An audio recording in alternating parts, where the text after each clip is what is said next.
Hello. In this video, I'd like to discuss a little bit of a tricky IPTables scenario for Linux's IPv4 IPTables. In this scenario, we'll have points A and B and M, and we can say that there are actors at those points. Alice can be at point A, Bob can be at point B, and we can have Malcolm in the position between Alice and Bob. Alice might be operating a machine called NS1 with this IP address. Bob can be operating a test machine with a sort of a private address here. And then Malcolm's system will have two network interfaces. One will be able to talk with Alice's system, and the other will be able to talk with Bob's system. We need to make sure that Malcolm's system is able to perform network address translation and IP forwarding for IPv4. So we'll begin with webmin, but I'll show you the command line stuff too. In webmin, in our networking and our network configuration, here is routing and gateways.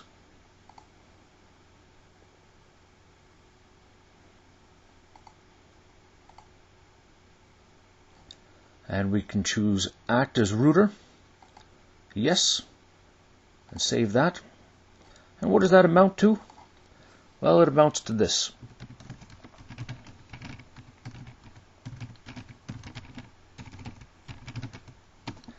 It sets the contents of this system parameter in this sudo file to 1 instead of 0. The next thing to perform is in the Linux firewall. We want to configure that. I'll begin with the network address translation table. In this scenario, I'd like for Bob to send his DNS queries to Malcolm, and for Malcolm to pass them along to Alice without letting either Alice or Bob know that they're speaking with one another directly.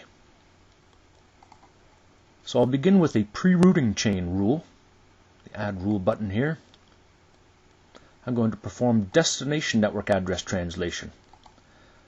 I'm going to, when Bob sends his DNS request and it's addressed to Malcolm's system, I'm going to replace the destination with the IP address for Alice's system.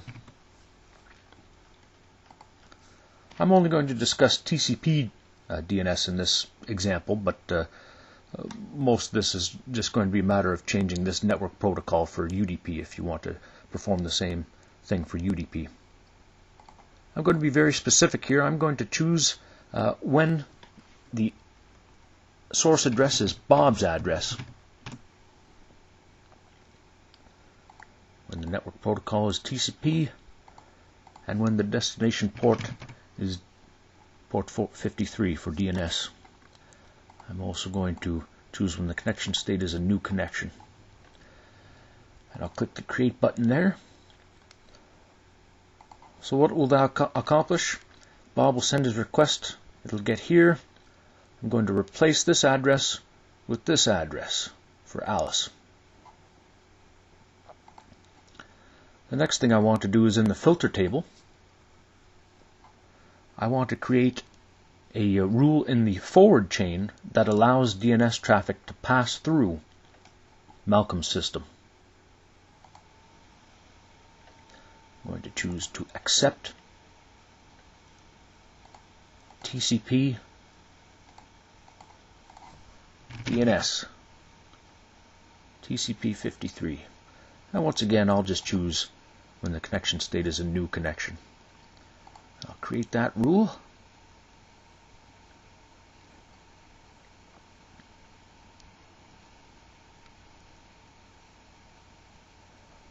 I'm also going to create a rule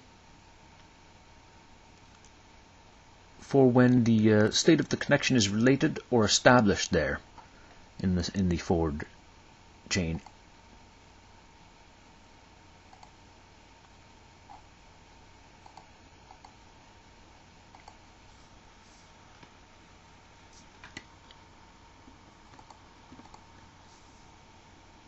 Click the Create button there. That should look about the same as we have up here. Related established. Established related. Well, how about that? So what will this accomplish? This is just sort of internal to Malcolm's network address translation here. What it means is we're not going to, even after we've performed the destination NAT, we're going to still pass it along after that point there. So then back in the network address translation table, now we'll create a post-routing rule.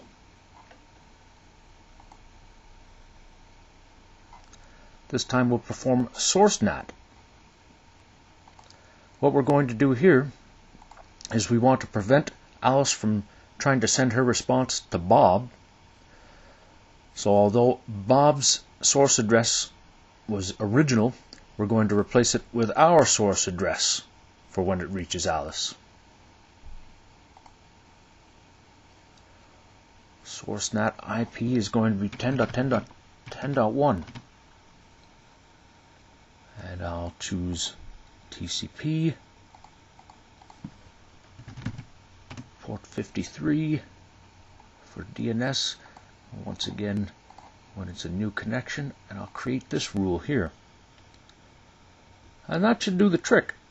We apply this configuration, never mind this message here, that's just for my demonstration, doesn't look quite right.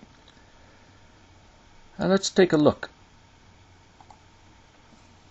On Malcolm's system, the IP tables, here we have the filter table, and the forward chain has the two rules that we created there. A little higher up we have the NAT table, and in there we see in the pre-routing chain we've got that rule there, DNS, perform destination NAT, and then the post-routing chain, perform source NAT for the DNS. That all looks good. Alright, well let's test it out here. On Alice's system, I'm going to stop the DNS service for a test. I'm going to use netcat to listen on TCP port 53, the DNS port.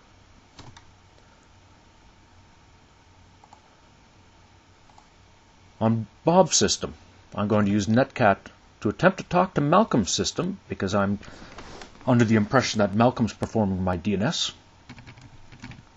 Malcolm's system ends with .1 from my perspective, and we'll use the TCP port 53.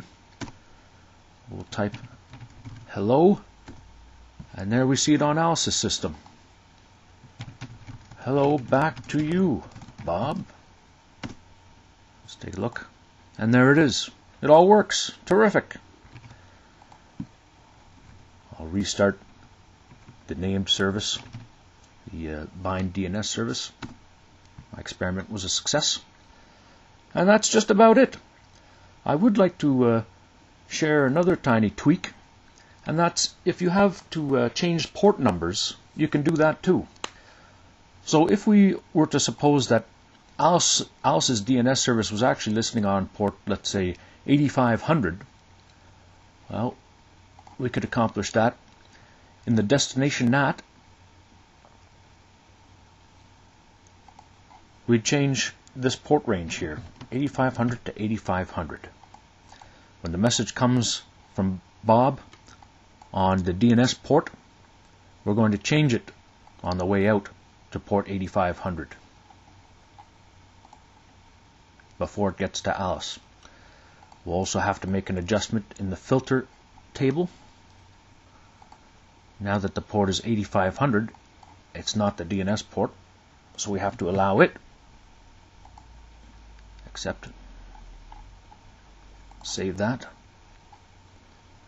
And then back in the network address translation table, when it arrives into the post routing chain, it's not going to be the domain port. We've got to change that too. That'll be 8500. And that'll take care of that. Well, thank you for watching. I hope you enjoyed.